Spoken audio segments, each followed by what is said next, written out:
Mas aqui não, o metaverso, ele vinga quando Não, o metaverso já vingou. Não, o que eu quero dizer é o seguinte. Eu quero dizer o seguinte. Ele vinga pra grande massa de consumo. Tá. É esse Entendi. o ponto. Mainstream. Virar um... Exatamente. Cara, eu não sei te dizer, sinceramente, eu não consigo fazer... uma coisa que todo mundo... E qualquer um que você encontrar na rua, você não... Eu comprei no metaverso. Então vamos lá, vou te dar um exemplo então. Roblox. Já é um metaverso. Então assim, se você pensar a quantidade... Isso que é a questão. A primeira coisa tem a ver com a definição de Minecraft, a gente pode considerar uma espécie de metaverso também. O Roblox, especialmente, é um ótimo exemplo de metaverso, porque as pessoas podem criar suas salas nos servidores, tá? E ter também toda a sua audiência. Você vê projetos de Banco do Brasil sendo feito em Roblox, você vê projetos de empresas grandes sendo feito em Roblox. Eu trabalhei lá na Compass UOL, a gente fez vários projetos de empresas gigantes com um projeto para ser gerado no Roblox. Mas claro, existem várias outras plataformas de metaverso. Mas essa aqui é a beleza da Web 3.0, na minha opinião. Por quê? Porque a Web 3.0, o metaverso é mais um vetor que converge para ela. O que converge para a direção do Web 3.0? NFT, criptomoedas, né? Ethereum, tudo isso, internet descentralizada. A internet descentralizada principalmente, porque a internet centralizou tanto nas Big Techs que ficou insuportável. O cheiro desse lugar, tipo, tá difícil. E aí é uma aposta arriscada, assim, e até romântica. E inclusive você falou bem, teve o hype, até por causa do nome metaverso, né? Que aí a Meta trocou de nome de empresa, Facebook criou a Meta, aproveitou, né? Teve tudo que todo mundo já sabe o que aconteceu, promovendo aquele troço que até pra mim, que já mexia com a realidade virtual e tudo mais, me pareceu estranho, né? Mas achei bom, evidentemente, porque pro meu negócio, quanto mais se fala desse tipo de tecnologia, é bom. Não foi um movimento ruim pra mim. Foi ruim no sentido que você tem que começar a explicar muito a questão e ter que entender muito a questão também. Então você cria aí um dilema. Teve o hype violento, todas as empresas queriam entrar no metaverso, assim como teve o hype da internet também. Ah, tem internet? Sei que é estranho, não, mas meu concorrente tá? Então eu tenho que estar também. Então isso acontece no metaverso também. São vários fenômenos que levam o cara pro metaverso. Por quê? Mas isso tá acontecendo. As empresas querem. Nossa, sim, eu falo assim, muito. Na sua grande maioria. Porque todas elas estão querem, trabalhando para isso? Eu não conheço todas, evidentemente, mas eu posso citar empresas de renome das quais eu tenho feito coisas, por exemplo, né? Então, vamos dizer assim, que eu achei bom, por incrível que pareça, eu achei bom ter passado o hype. Porque o hype não te deixa enxergar direito, né? E passou o hype do NFT também, que foi bom também. Igual o Bored Ape Company lá, o Yacht, aquela série de macaquinhos famosos, que o Neymar comprou e vários famosos. Valorizou, sei lá, acho que foi... quantos por cento? O troço não vale, acho, nem 5% do valor original, mas acho que é 40, sei lá quantos dólares que é o troço, né? Eu acho isso muito bom. Já tem algum tempo que eu meio que não sou nenhum futurista, né? A Daniela Kleiman que é a melhor nesse sentido de futurismo. Eu não entendo muito de futurismo, mas eu já meio que tava esperando passar um pouco do hype. Por quê? Cara, eu vivo de produção, tá? O meu negócio ainda é produzir. Eu não sou um cara que tá atrás de uma empresa fazendo planejamento só, não. Uhum. Então eu vivo de produzir. Se eu não produzir, eu piro. Né? Então sempre vai ser assim. Né? Então, se eu não entrego algo útil, eu não vou vender. Eu tenho que encontrar propósito nas coisas. Então o que eu faço foi isso. Vou te dar um exemplo claro aqui na Compass UOL, que é uma empresa do Grupo UOL. Trabalhei lá durante um ano, 2021. Optei por sair, porque tive um problema de saúde, eu já te falei tudo. Achei que era melhor dar um tempo e me afastei. Eles foram super legais comigo e tal, e foi ótimo. Então, uma experiência muito boa na Compass UOL. Fui para ser especialista, Game Design Senior e especialista em gamificação. Tá? Então, o que acontece? A gente começou, por exemplo, quando se fala de NFT, você só pensa em bobagem, praticamente. Quem é da área cripto é um mundo à parte, tudo. Não é um, igual você falou, um mundo que as pessoas comuns, normais como nós estamos, né? Falando e tal. Então eu sempre tive uma visão que o NFT, quando a criptomoeda ou um ativo digital que seja NFT, quando ele é especulativo puramente, ele é problemático. Eu não quero me envolver com isso. Então o que a gente fez? Vou te dar um exemplo só. Assim, eu tenho essa coisa do Zazá também. Eu também, talvez por ter convivido com ele, eu consigo pegar a situação e ver ela por uma outra ótica. Não. Como é que a gente pode fazer, por exemplo, um NFT ser uma coisa boa? Vou dar um exemplo. Lá na drogaria Pague Menos, era um cliente lá da Compass UOL, a gente desenvolveu um projeto de metaverso super interessante para eles, mas mais especialmente uma das partes desse projeto era a criação de uma moeda NFT com um contrato inteligente feito em Ethereum, que era o PagPoints. Só para te dar um exemplo muito simples, tá?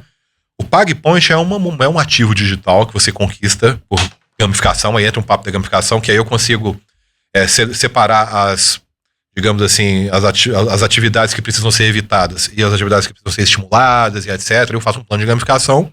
Eu vou te falar depois da Yamaha também, que foi um outro plano legal. Mas a moeda tem que fazer sentido, né? Uma moeda de um jogo. Nesse caso, a moeda era o PagPoint. E o PagPoint, ela tinha um contrato inteligente em Ethereum que dizia o seguinte, tinha as regras. Em resumo, as regras eram: se essa moeda valorizar, e ela todo mundo sai ganhando, tá? Aí mostra o percentual de ganho que essa moeda valoriza mesmo. E essa moeda pode ser trocada por todo o serviço da PagMenos, qualquer coisa dentro da PagMenos. É a única restrição dela. Só que ela valoriza e desvaloriza também. E o que faz ela valorizar ou desvalorizar? Essa é a alma dela. A PagMenos, elas têm um negócio chamado Clinic Pharma, que são pontos de atendimento, quase que de atendimento médico dentro das empresas, dentro das farmácias. Só não tem médico mesmo, mas tem, você tira a pressão, você vê a questão do remédio. A gente criou um sistema para pegar esses KPIs, pegar essas métricas, para poder identificar o que valoriza ou não valoriza. Então, olha que interessante. Nesse livro aqui, do Yu-Kai Cho, Método Octários, tem o primeiro sentido aqui em cima. Você pode chamar Octários porque são 8 vetores de análise de aplicação de gamificação. Tá? O sentido épico que fica aqui em cima é um negócio muito interessante. É justamente o sentido épico da gamificação da Octários que nos levou a esse método, que é o quê? É aquilo que você faz que não importa o dinheiro que você ganhe. Igual você entrar na Wikipedia e gastar um tempo lá escrevendo um artigo. Você vai ganhar dinheiro? Não vai. Na Wikipedia, é tudo gratuito. Por que você vai gastar seu tempo lá? Sentido épico. Eu estou me sentindo parte de algo maior do que eu. Então não é só grana, não é só... Nesse caso, além de ter o benefício da grana, porque a boa gamificação ela tem que ter um equilíbrio entre motivações intrínsecas da própria experiência e motivações extrínsecas, prêmios que você coloca, possibilidades, né? Então, nesse caso aí, os indicadores são públicos. Então, se eu deixo de tomar um remédio ou a minha pressão piora por alguma razão, ou etc., eu estou contribuindo para desvalorizar a moeda. Então, eu tenho um senso público, comunitário, de que a minha própria saúde estando melhor, eu melhoro o índice da moeda para todo mundo. Então, tá entendendo? É um negócio simples, muito simples, mas que eu não sei que status está, nem sei se foi aprovado esse projeto da verdade, mas é um projeto que foi desenvolvido, foi bem trabalhado. Para dar um exemplo, na Yamaha, a gente fez um outro case lá também que foi muito legal. Quais eram as dores da Yamaha?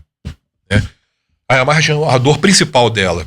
É que o único ponto de contato que o cliente tem da Yamaha é na hora que ele compra a moto. Não vai na concessionária autorizada, não compra nada da grife da Yamaha, não tem nenhum contato com a Yamaha, site, rede social, não acompanha direito, nada. Foi esse o diagnóstico, né? Então a gente criou um plano de gamificação todo completo, em que você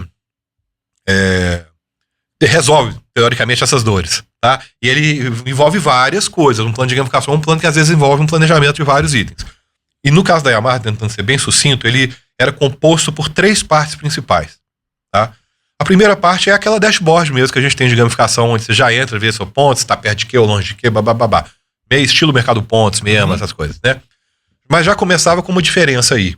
Normalmente, quando você entra num plano de gamificação, uma dashboard dessa, aparece lá o seu rosto, seu perfil, o seu avatar, que você troca, tudo. Nesse caso, não. A moto entra com o chassi. Então, quem é o rei do troço é a moto.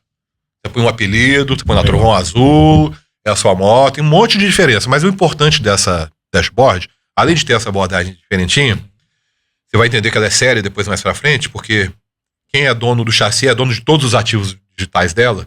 Consequentemente, quando eu vender a moto, o comprador vai herdar tudo.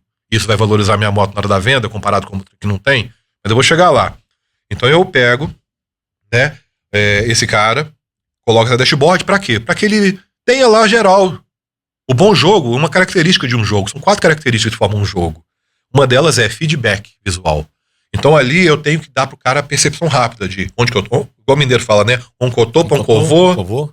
E então aí você olha ali, vê ali algumas conquistas que você destravou. Isso é importante, você, né? Senso de completude. A pessoa quer completar ciclos, né? Então você já começou com quero fechar esses todos. Então você tem um monte de coisinha que a gente depois discute, assim, mas No geral é ali. Ele tinha o dashboard, que era fácil de usar, ele viu vários joguinhos, não, vários desafios e prêmios que ele ganhou, aquela coisa toda normal. Até aí, nada normal. Aí, aliado a isso, eu tenho uma garagem virtual que é um mini metaverso. Tá? O metaverso é um conceito. O que é um mini metaverso nesse caso? É um espaço meu, né, descentralizado, não é um perfil meu lá no YouTube, não, é um espaço realmente meu aqui dentro do universo da Yamaha. O metaverso ele também trabalha com um conceito, faz parte desses vetores, que é a escassez. Que parece uma coisa ruim, mas na verdade é uma coisa essencial para esse tipo de coisa. Né? Da mesma forma que se cair um meteorito gigantesco de diamante, vai desvalorizar o diamante de alguma forma, esse tipo de relação acontece muito. Lá dentro da Yamaha é escassez. Eu só tenho ali dentro os chassis. Eu tenho certeza, 100% de certeza de que cada pessoa que está ali é um usuário da moto Yamaha. Escassez. Ou seja, a Yamaha pegou uma verba que ela ia investir em publicidade e ia pulverizar. Ela fala, não, eu vou pegar essa grana, vou dar para esses caras e vou fidelizar esses caras. E nem é muita coisa. A gente botou na ponta do lápis. Eu vou botar na ponta do lápis no final, mas vou explicar a garagem primeiro. A garagem tem a moto que o cara comprou em 3D. Mas olha que loucura. É um jogo, é um game. É um game de quê? Que é muito comum, um tipo de game, de maximizar, de aumentar o nível. É igual um Pokémon.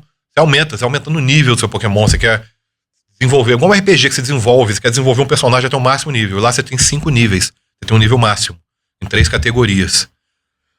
E o que você faz? Como é que você faz pra jogar esse jogo? Primeiro que você tem lá a garagem, que vai no celular ou computador, né? E desliza, brinca nela, chama os amigos, exato. Os amigos também podem visitar o metaverso, né? De alguma forma conhecer a moto, mas qual que é o grande barato? É tunar a moto, deixar ela legal. Isso tem 2 razões. Intrínsecas, que é legal por si só, né?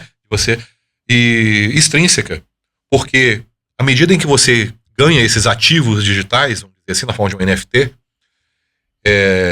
você também destrava benefícios no mundo real. E existe uma pesquisa, realmente, até daquele Rafael Kiso, deve seguir o Rafael Kiso, se você não seguir, não sigo. Siga, que é muito bom. O negócio dele é só infográfico, pesquisas em fontes fidedignas, muito bom. Que 80 e tantos % das pessoas querem usar NFT, mas que NFTs que traduzem benefício no mundo real. Uhum. Faz todo sentido. Né? Faz todo sentido. Foi isso que a gente Até fez. pela essência do próprio... Pô, total. NFT. Não é só especulativo. Claro. E aí, de repente, olha que legal. A gente botou na ponta do lápis os benefícios que você destrava, que vão desde revisão grátis, produtos da GIF Yamaha, coisas no dia do seu aniversário, vale combustível, um monte de coisa, cara.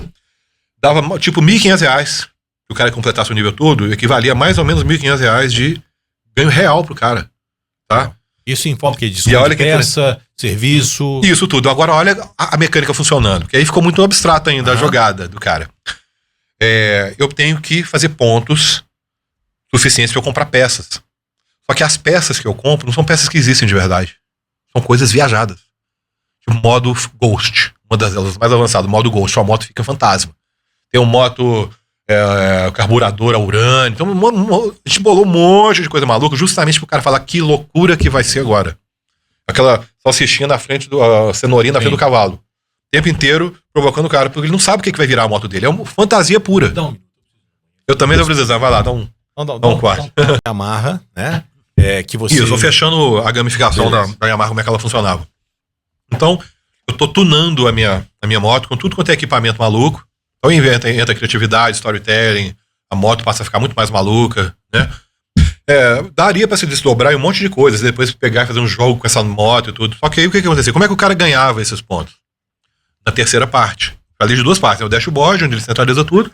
Garagem virtual, onde ele vê o status da moto dele, os ativos digitais que ele conseguiu. E o terceiro, a área de diversão. Criamos um playtime, um playground. Tá? Por que desse playground? É ali que o cara vai ganhar os pontos. E aí a gente já começa a resolver uma das dores, que é a falta de ponto de contato com a Yamaha. Que é o quê? Eu tô em ponto de contato o tempo inteiro. Eu tenho um monte de joguinho, desde joguinho de todo dia, que é uma roletinha, até uma gincana. Você tem que... Eu uso GPS, eu uso uma telemetria para poder validar umas coisas. Então, assim, eu dá pro cara um ritmo de coisas interessantes para fazer, algumas mais simples, outras mais complexas, que ele esteja sendo constantemente motivado, né? Ou seja, esse é um projeto de gamificação contemporâneo, vamos dizer assim. E é isso. Acho Acho que é um bom exemplo, né? Não, excelente, excelente. De que dá para fazer a Web 3.0. Você tá falando aí desse projeto da Yamaha, e você sabe que eu mexo muito com máquina, né? O quanto que isso, né, tem aplicabilidade no mundo das máquinas. Porque a máquina é isso, a máquina é um game. Ela não a operação dela é um próprio game. Verdade. De você carregar e colocar, carregar e colocar. Isso. Você pode ser avaliado, na verdade você é avaliado por aquilo, que chama produtividade, né? Execução de um trabalho numa unidade de tempo. Então você tem ali um conceito muito básico de um próprio game. E na verdade, o que está ao redor do universo desses equipamentos, a moto é um equipamento também, como você descreveu bem, né? Claro que você, na gamificação desse projeto da Yamaha, você levou uma parte do lúdico, né? O que pode ser feito também com qualquer outro tipo de plataforma de equipamento, né? Mas você tem muita aplicabilidade desse conceito, porque eu entendo que você pegar o que você produz no game para a realidade é muito próximo, Poxa, muito próximo. É uma coisa bem interessante, igual, por exemplo, se não for o caso de botar ativos digitais malucões, o que acontece? O jogo, ele tem alguns motivadores, que são meio óbvios, mas é preciso a gente lembrar, né? O status dentre os pares, os nossos pares, é um negócio muito importante para o ser humano, né? O seu status dentro dos seus pares. E é isso que faz alguns sistemas de gamificação motivarem bem as pessoas, às vezes, para um ativo digital, para ter algo exclusivo. É muito em cima disso. Né? E você, aquela história, eu tenho, você não tem. E o fato de eu ter simboliza que eu tive um esforço empenhado para aquilo. É um símbolo. Né? É uma coisa muito semiótica mesmo. Então, por exemplo, numa máquina, vamos supor que eu faço um treinamento de máquina, ao invés de botar coisas que não existem na máquina, eu coloco atributos da própria máquina, ou uma pintura especial, uma assinatura. Legal. Que só vai ter a assinatura do designer dessa máquina, vai estar aqui. Por que eu gosto dessa indústria? Eu prefiro essa indústria de criatividade com foco do que aquela mais que segue fórmulas e performance. Claro que nisso aqui envolve performance também. Não é comigo.